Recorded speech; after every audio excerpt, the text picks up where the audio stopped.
Oi pessoal, tudo bem? Aqui quem fala é o professor Wenderson. Hoje vou estar fazendo aqui a revisão com vocês para a nossa prova 2 de História, tá? O assunto da nossa prova vai ser o capítulo 17, o primeiro reinado e a regência no Brasil, tá? Então vamos logo lá sem demora.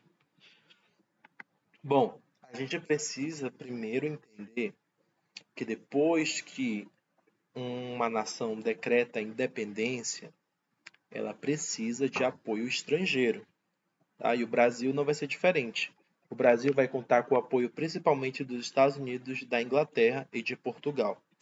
Então, com os Estados Unidos, através da doutrina Monroe lá, né, das políticas, acabou se aproximando do Brasil. A Inglaterra também vai demonstrar interesse em comercializar com o Brasil, na verdade, desde o do início, né, da vinda do Dom João e a família portuguesa para o Brasil, então as alianças vão continuar no Império.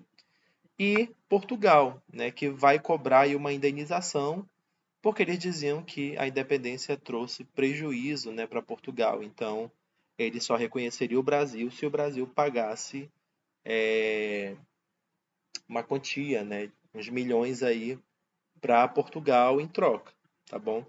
Então, é muito importante que a gente entenda que o Brasil vai precisar fazer acordos para poder ser reconhecido enquanto império perante as potências mundiais naquela época, tá bom? Outro ponto importante do primeiro reinado é que o primeiro reinado vai precisar de uma constituição, né? Nós vamos ser um império, mas o que estava planejado ali para a gente aqui no Brasil é que nós iríamos ser uma monarquia. Mas que tipo de monarquia seria essa? Seria uma monarquia absolutista? Seria uma monarquia parlamentarista? Seria qual? Né? Tinha gente querendo até que o Brasil virasse logo uma república. Então a gente vai ter vários conflitos, né, de grupos políticos. Quais serão esses grupos políticos que irão brigar entre si? Primeiro, os portugueses absolutistas, que eram a favor da monarquia absolutista. Não tinha só portugueses, tá? Tinha também brasileiro no meio. Tinha os liberais federalistas, que eram mais ali atrelado à elite, né? Que estava numa pegada mais liberal, numa pegada mais do capitalismo e queria que o Brasil fosse uma monarquia parlamentarista, aqueles moldes lá da Inglaterra, tá? E, por último, tínhamos os Bonifácios, que eram apoiadores do José Bonifácio, né, que era ali um ministro muito importante do primeiro reinado, braço ali do Dom Pedro, né, muito importante, que vão pensar numa espécie de uma monarquia híbrida, né, entre uma monarquia absolutista, mas com parlamento, na verdade, uma monarquia parlamentarista, mas com poderes importantes para o rei, né? Não uma monarquia, por exemplo, onde o rei não tivesse poder. Então é meio que uma mistura, os Bonifácios. Como vai dar muita treta nesse processo da Assembleia Nacional Constituinte, o Dom Pedro I vai fechar a Assembleia Nacional, vai fechar o parlamento, e ele mesmo com José Bonifácio irão criar a Constituição em 1823. E aí, em 1824, ela fica pronta, né? E vai ser a nossa primeira Constituição, Constituição Imperial. E lá dentro, para além dos três poderes, baseado no republicanismo, né? Poder judiciário, executivo, legislativo, vai ter um quarto poder, né? Que vai ser o poder moderador. Esse negócio aí é inventado aqui no Brasil somente. O que, que vai ser o poder moderador? Vai ser um poder específico que vai ser somente do Dom Pedro I, tá? Era um cargo exclusivo somente para o imperador. Que ele tinha, o que ele fazia ali, né? Ele podia convocar assembleias, ele podia destituir servidores políticos, né?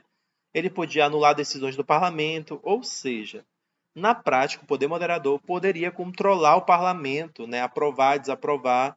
E na prática, a gente era uma monarquia meio que absolutista, né? Porque não adiantava nada discutir no parlamento, aprovar leis e tinha que passar tudo pela aprovação do Dom Pedro. Então, na prática, quem estava governando ali era ele, né?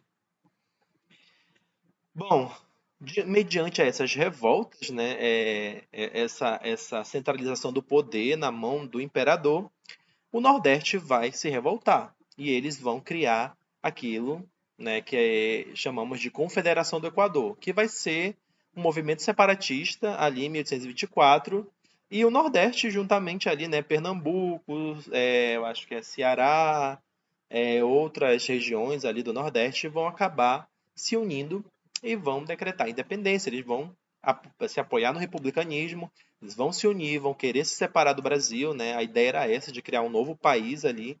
Porém, eles vão ser duramente reprimidos, né? Pelo Império, pelo Exército Brasileiro, do Exército Imperial, tá bom? Mas fica aí na memória a Confederação do Equador como uma, uma revolta, né, contra o governo do Dom Pedro I. E aí também a gente entra no período regencial, por quê? Porque a popularidade do Dom Pedro vai cair, né? Ele não vai conseguir se articular muito bem ali com os políticos, com a elite, né? Com os republicanos, e ele vai abdicar do trono. Principalmente porque tinham problemas acontecendo em Portugal também. Ele acaba indo para Portugal para resolver os problemas lá de sucessão do trono português, e ele deixa o filho dele aqui, o Pedrinho, Pedro de Alcântara, que tinha apenas 5 anos e não podia governar, porque ele era menor de idade, né? E como um garotinho de 5 anos vai governar? Não pode. Então eles vão criar aquilo que a gente chama de período regencial, ou regência, que é quando alguns políticos irão assumir o cargo de governante até o Dom Pedro ficar maior de idade.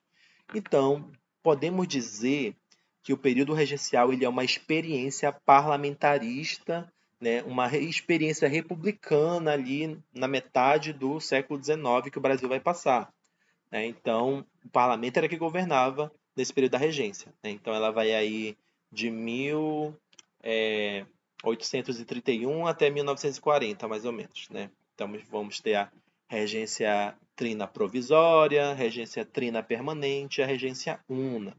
Nesse período aí a regência ela vai meio que descentralizar o poder, né? Porque os parlamentares, a maioria era liberal, vão assumir a regência, né? Só que no período da regência una vai ter uma eleição e um partido conservador vai ganhar. Esse partido conservador vai começar a centralizar o poder de novo na mão de apenas uma pessoa, vai adotar políticas conservadoras, né? Vai tirar os direitos que foram garantidos pelas províncias e os liberais vão ter que se articular para lutar contra isso. O que eles vão fazer? Eles vão criar um clube chamado Clube da Maioridade que vai tramar um golpe, né? Que tipo de golpe seria isso? Eles iriam elaborar uma lei que iria fazer com que o Dom Pedro assumisse o trono mesmo sem ele completar 18 anos. Então, naquela época, o Dom Pedro tinha 14 para 15 anos, ele vai acabar assumindo o trono. Essa lei vai ser aprovada no parlamento e assim nós temos o golpe da maioridade, que é quando o Dom Pedro II ele torna-se maior de idade com 15 anos. E assim ele é coroado o segundo imperador. Eu falei Dom Pedro I? Não é Dom Pedro I, tá, gente? Desculpa, é o Pedro de Alcântara. E assim, Pedro de Alcântara vira Dom Pedro II, o filho do Dom Pedro I. Ele é aí coroado pela Igreja Católica, né? E aí, é isso um dos objetivos do golpe da maioridade, tá? O objetivo aí, ó, de barrar a onda, botei onde, né? Tá errado aqui, é onda conservadora no governo regencial, tá? E aí, a finalizar, nós vamos ter paralelo a esse processo, né, como o poder vai ser retirado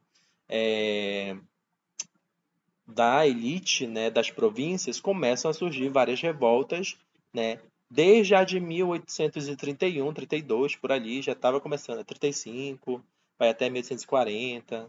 Cabanagem no Grão-Pará, vai acontecer no norte aqui, né, os cabanos. Farroupilha, no Rio Grande do Sul, Revolta dos Malês em Salvador, Sabinada na Bahia e Balaiada no Maranhão. Depois vocês estudam uma por uma, porque estudem aí no livro, tá? Tem um mapa só com essas revoltas e o que cada uma era.